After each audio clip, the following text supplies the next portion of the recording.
General Manager, Mr. Danilo Licardo, Hotel and Restaurant Manager, and Dana, Unit Head for Sales and Marketing. Now coming up, special fans day na Jake Cuenca and Maha Salvador when we return.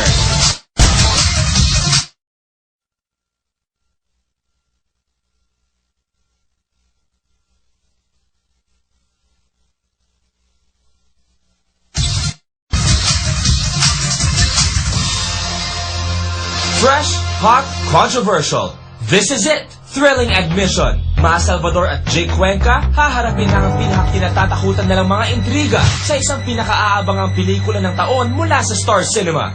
Asa na ba tayo? Sa Villa Estrella. Pinagsama-sama ang apat sa pinakamauhusay ng mga young actors in showbiz today. Trapped in this story that is touching and gripping and scary, and then may mga nakakaiyak rin pong eksena sa film, so it will touch people's hearts. Walang makakaligtas. Walang makakalabas sa Villa Estrella. Ngayong hapon, Maha at Jake, wala nang ligtas sa mga issues nila. Live na live sa Entertainment Live. Hey guys! At kasama nga natin ngayon, Miss Maha Salvador at Jake Cuenca. Magandang hapon po. Good Hi, afternoon. Jakes. Thank you for coming Good here. afternoon. Nakakatakot, nakakakaba. At the same time, nakaka-excite dahil napakalapit ng ipalabas ng Villa Estrella. Yes. At syempre, sobrang kilala ang Star Cinema sa paggawa ng mga blockbuster na horror movies. Anong feeling na ikaw, Maha, Jake, si Shaina at si Jeff, kayo namang bida rito sa pelikulang to? Grabe yung pressure talaga. Sobrang dinadaan talaga namin sa dasal. Kasi, diba, halos lahat ng movie ng Star Cinema ngayon sobrang blockbuster. Yes. So, eto talaga, todo dasal talaga. So, sana po supportahan talaga nila. At sigurado yon, Jake?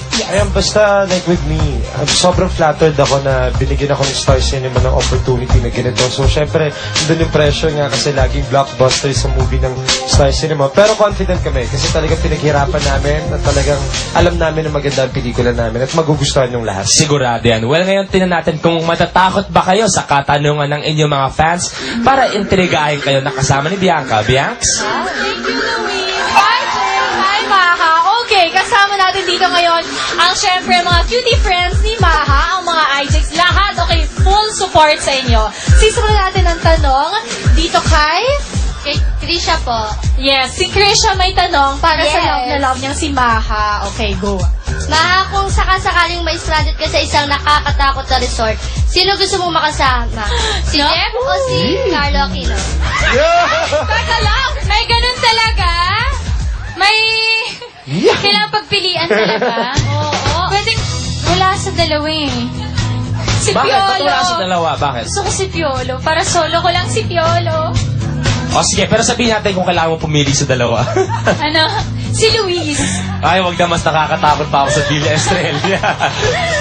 Next Okay, question. we'll move on naman to Jesha. Ayan, I love Jake Cuenca. Jake, hindi Hey, Jesha. na i-deny na talagang love na love ka niya. I'll go your question. Jake, what is yung pinaka-challenging na role mo dito sa movie? Bakit ganun kay Jake? Hayaan mo na! Very serious. Inabutan niya ng sobre yan. Very Hayaan mo serious. na!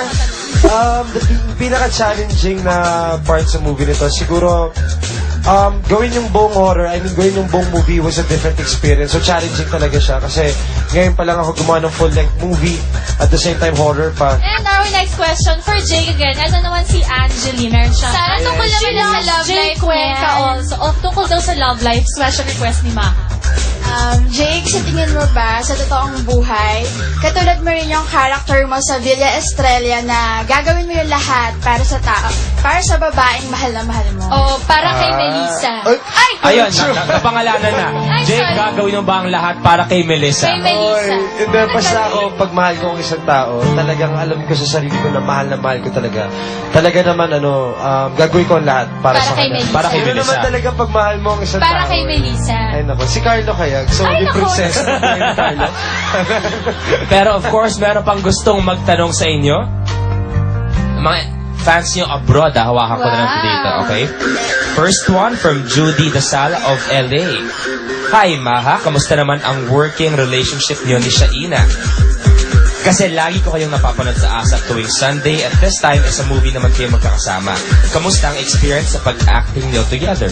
Sobrang, kasi, di ba, dati sa ASAP lang kami nagsasama. Tapos, eto ngayon, gumawa kami ng movie. Ilang buwan din kayo magkasama ni Shaina. Sobrang mas gumaan yung pakiramdam namin sa isa't isa. Mas naging close kami. Yung gano'n, yung, mas naging close kami, yun. That's good. Well, Judy, sana okay ang kasagutan ni Maha para sa'yo. Jake from Sherry Ann of San Jose. Sherry Ann San Jose of Dubai.